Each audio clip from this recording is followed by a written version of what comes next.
Bonjour tout le monde. Le cours est destiné aux étudiants de S1, ensemble 3 et ensemble 4. Le titre de la première partie du cours, c'est fonction numérique d'une variable réelle.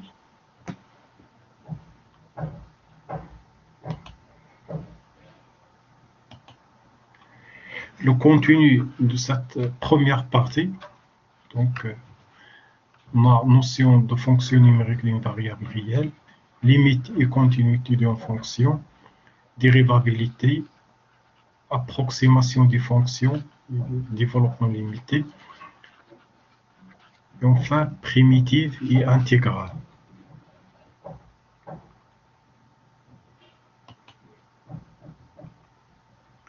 Une fonction numérique d'une variable réelle est une relation de R ou une partie de R vers R, tel que deux éléments de R est associé à un élément ou plus de R. Donc, la définition, f est définie de R vers R, ou bien f est définie d'une partie de R vers R, tel que l'image de x, c'est f les x. On prend un exemple. On a une fonction f définie sur l'intervalle moins 5 plus l'infini vers R, tel que l'image de x, c'est la racine carrée de x plus 5. Donc, si un élément appartient à l'intervalle moins 5 plus l'infini, il a une image par cette fonction. Par contre, si l'élément n'appartient pas à moins 5 plus l'infini, n'a pas d'image par cette fonction. Par exemple, 4 appartient. Donc, 4 appartient à moins 5 plus l'infini. Donc, f les 4 égale la racine carrée de 4 plus 5, c'est 9. Donc, l'image de 4, c'est 3. Par contre, moins 10. Moins 10 n'appartient pas à cet intervalle. Donc, moins 10 n'a pas d'image par cette fonction. Donc, f est défini sur R ou bien une partie de R. Et c'est l'intervalle moins 5 plus l'infini, c'est le domaine de définition de cette fonction. Pourquoi? Parce que cette fonction est définie quand est-ce que si x plus 5 est supérieur ou égal à 0. C'est-à-dire x est supérieur à moins 5. X supérieur à moins 5 signifie que le f est défini sur l'intervalle moins 5 plus l'infini.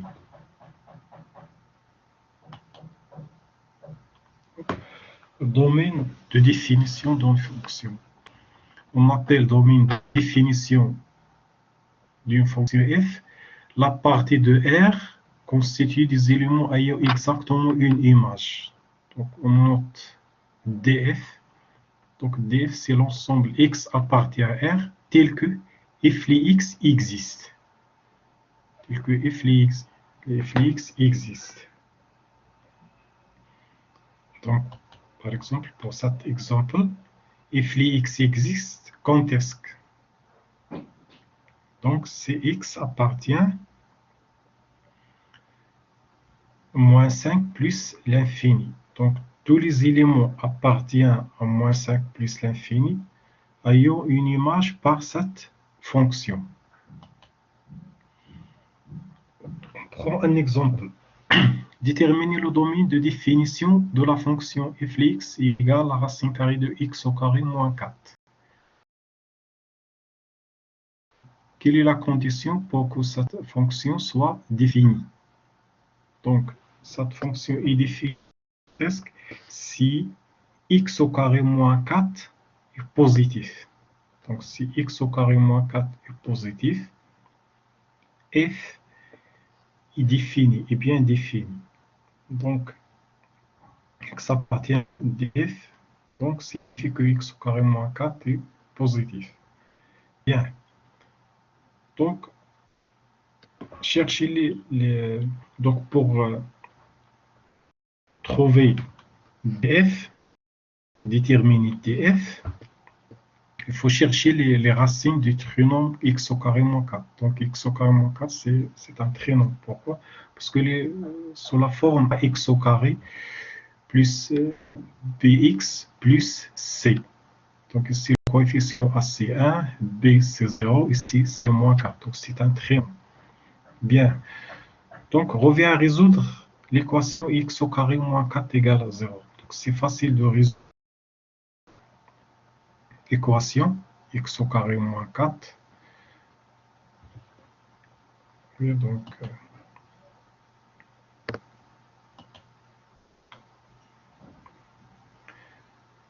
x au carré moins 4, donc c'est une identité remarquable. Donc elle est sous la forme a au carré moins b au carré, qui signifie que a plus b fois a moins b. Donc les racines sont moins 2 et 2. Bien. Donc on dresse le tableau de signe de x au carré moins 4. Donc on a le tableau de signe. Donc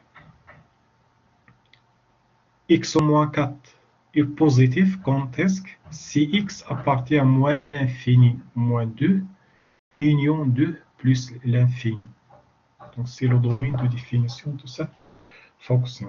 C'est-à-dire, si x appartient à moins l'infini moins 2, union 2 plus l'infini, if x existe. Par contre, si x appartient à moins 2, 2, appartient à l'intervalle moins 2, 2, if x n'est pas défini. Donc, revenons à l'exemple. Donc, if x égale la racine carrée de x au carré moins 4. Donc, par exemple, 0. 0 appartient à l'intervalle moins 2, 2. Est-ce que 0 a une image par cette fonction? Non. Parce que f les 0, c'est la racine de moins 4. Donc, n'existe pas. Donc, je répète, donc, que signifie x au carré moins 4 supérieur à 0? Donc, signifie que x appartient à moins l'infini moins 2, union 2 plus l'infini. C'est le domaine de définition de cette fonction. C'est-à-dire f x existe si x appartient à moins l'infini moins 2, union 2 plus l'infini. Bien. Donc, on va traiter d'autres exemples dans l'ITD. Et aussi, on va faire la discussion dans l'ITD. Donc, oui, donc on continue. Limite d'une fonction. Donc, on dit que f, pour limite L, appartient à R en x0 s'il vérifie la condition suivante. Pour tout epsilon strictement positif, il existe alpha strictement positif. Pour tout x appartient à df, la valeur absolue de x moins x0 inférieure strictement à alpha implique que la valeur absolue de f x moins inférieure strictement à epsilon. Donc ça signifie que if x peut être rendu aussi proche qu'on veut de L, à condition de prendre x assez proche de x0. On dit aussi que f converge vers L quand x tend vers x0. Donc, oubliez même cette définition. Donc, pour nous, on va calculer les limites par des techniques, donc sans utiliser la définition. Mais cette définition signifie que if x peut être c'est proche que l'on veut de L à condition que ça c'est proche de x0. C'est-à-dire donc x tend vers x0 et x tend vers L. On prend un exemple. Limite x au carré moins 9 sur x moins L. X tend vers 3. Donc si on remplace x directement, on a forme indéterminée. Pourquoi? Parce qu'on a donc 3 au carré, donc c'est 9, 9 moins 9 c'est 0. Donc 0 sur 0, donc forme indéterminée. Donc il faut utiliser une technique pour lever la forme indéterminée.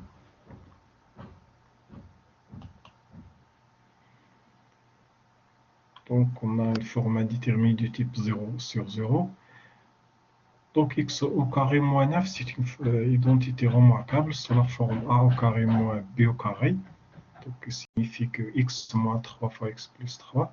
Et après, on simplifie par x moins 3. Donc, simplifie par x moins 3.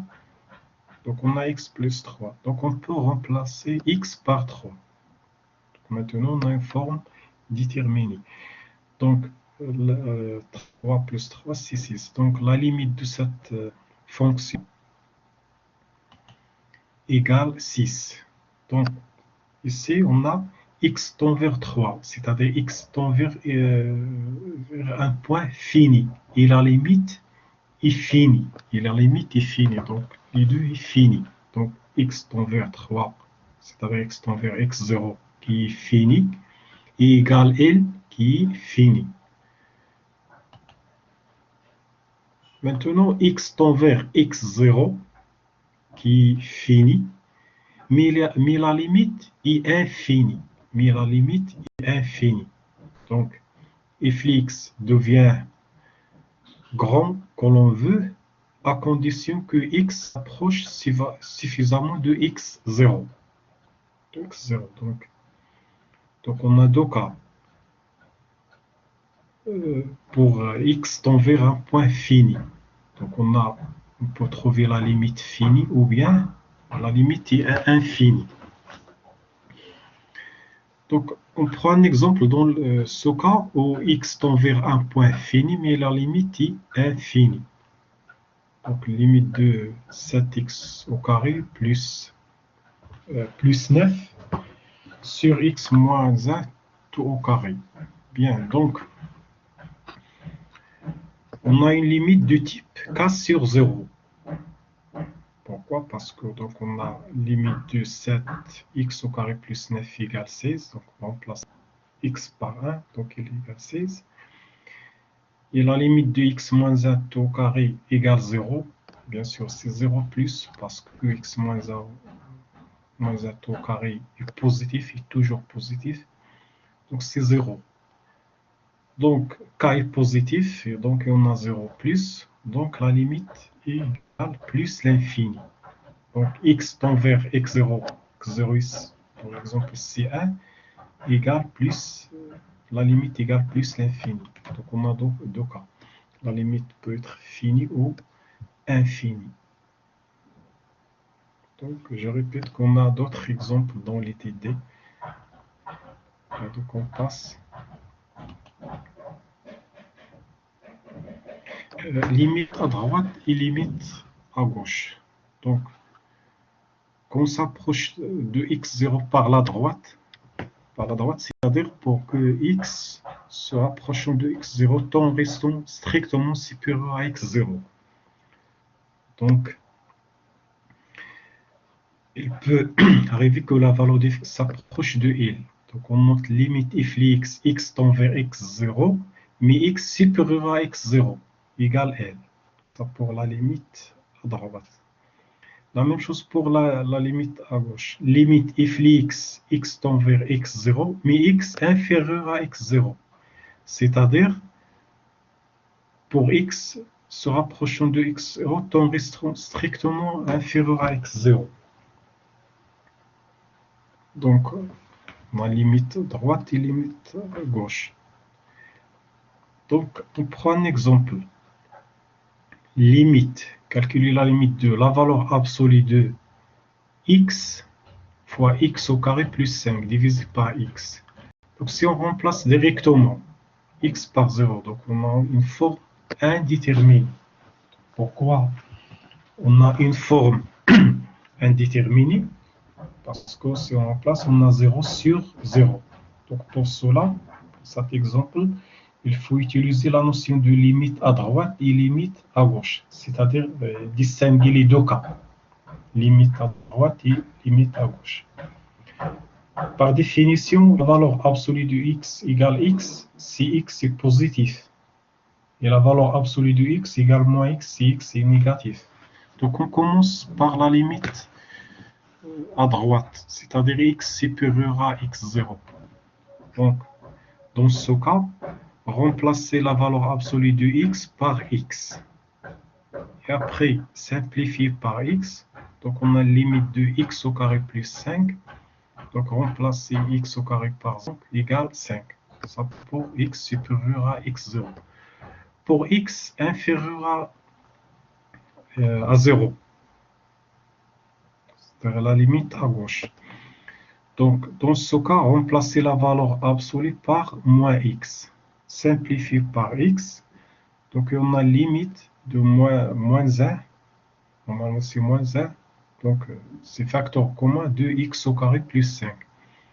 Et après, la limite, c'est moins 5. Donc, on a la limite à droite égale 5 et la limite à gauche égale moins 5. Donc, pour cet exemple, la limite à droite est différente de la limite à gauche. Oui. Les opérations sur les limites. Par exemple, pour la somme, si on a la limite de f et la limite de g, on veut calculer la limite de f plus g. Donc toutes les opérations sont déterminées. Donc, on a deux qui sont indéterminées. C'est quoi? C'est si limite de f égale moins l'infini et limite de g égale plus l'infini. Dans ce cas, moins l'infini plus l'infini, pour la somme, c'est forme indéterminée. Si i signifie forme indéterminée, ou bien on peut noter c'est forme indéterminée. La même chose si on a plus l'infini ou à l'infini, c'est forme indéterminée. Les autres sont déterminés. Par exemple, si limite de f égale moins l'infini, limite de g égale moins l'infini, donc moins l'infini plus moins l'infini, donc c'est moins l'infini. La même chose, si on a plus l'infini plus L', c'est plus l'infini. Ça, c'est pour la somme. Pour le produit, si on a la limite de f et la limite de g, on peut calculer la limite de f fois g. Donc la forme indéterminée, c'est 0 fois l'infini, ou bien l'infini fois 0. Ça c'est forme indéterminée. Par exemple, si limite de f égale 0, et limite de g égale l'infini, c'est-à-dire moins l'infini ou bien plus l'infini. Donc, dans ce cas, 0 fois l'infini, c'est forme indéterminée. La même chose, si on a limite de f égale moins l'infini, limite de g égale 0. Donc, moins l'infini fois 0, c'est forme indéterminée. Les autres, c'est forme déterminée. C'est-à-dire, pour les autres, on peut calculer directement la limite. Par contre, forme indéterminée signifie qu'il faut utiliser une technique pour lever cette forme indéterminée. Vous voyez d'autres exemples? Si limite de f, limite de f égale L, tel que L différent de 0, limite de f égale L, et limite de g égale 0. Donc L fois 0, c'est 0. La même chose si on a limite de L et L'. Donc L fois L', donc on peut calculer directement.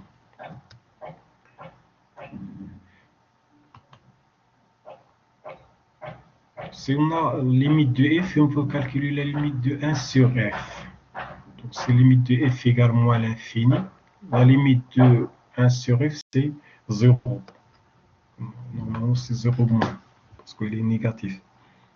C'est limite de f égale L et L différent de 0, limite de 1 sur f, c'est 1 sur L. Donc ça ne pose pas un problème. Donc pour les formes indéterminées, on a 4. Ça se pose un problème. Donc on a 4 formes indéterminées. C'est quoi? C'est 0 fois l'infini ou bien l'infini fois 0. La même chose. 0 fois l'infini ou bien l'infini fois 0. Ça c'est pour le produit. Pour le quotient, on a 2. 0 sur 0. Donc c'est forme indéterminée. Et l'infini sur l'infini. c'est forme indéterminée, c'est-à-dire plus l'infini sur plus l'infini ou bien moins l'infini sur plus l'infini. De toute façon, l'infini sur l'infini, c'est forme indéterminée.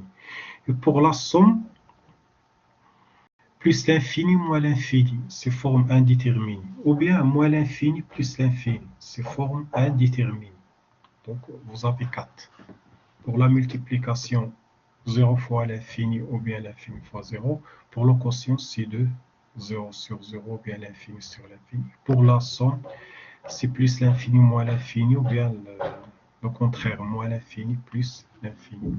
On prend un exemple pour le dernier cas, c'est-à-dire plus l'infini moins l'infini. Donc on a une limite de quoi? De racine carrée de x au carré plus 1. Donc la limite de x au carré plus 1, c'est plus l'infini. La même chose, la limite de x au carré moins 1, quand x tend vers plus l'infini. Donc c'est plus l'infini, mais avec ce moins, donc c'est moins l'infini. Donc la forme indéterminée, c'est plus l'infini, moins l'infini. C'est forme indéterminée. Donc pour lever la forme indéterminée, donc il faut utiliser une technique. Donc par exemple ici on utilise la conjuguée. Donc, le conjugué. Donc pour lever la forme indéterminée, on multiplie par l'expression conjuguée. C'est-à-dire, on a A moins B, donc on multiplie par A plus B. Donc, on multiplie par le conjugué. Donc, on a une identité remarquable sous la forme A au carré moins B au carré. Donc, x au carré moins x au carré. Donc, il reste 1 plus 1, c'est C2. Bien. La limite de 2 sur la racine de x au carré plus 1 plus la racine de x au carré moins 1. C'est forme déterminée. La limite égale 0. Pourquoi elle est 0? Parce que 2 sur plus l'infini. Parce qu'on a plus. Donc 2 sur plus l'infini, c'est-à-dire k sur l'infini, donc c'est 0. Bien. Donc la limite de racine carrée de x au carré plus 1 moins la racine carrée de x au carré moins 1 égale 0. Bien, donc on a utilisé le conjugué. Bien, donc on va traiter d'autres exemples pour les formes indéterminées dans les TD. Aussi, on va faire la discussion dans les TD. Donc on continue.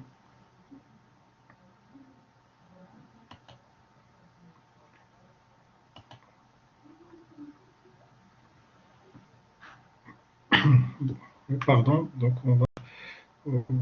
je vais terminer la séance. Donc on va continuer la séance prochaine.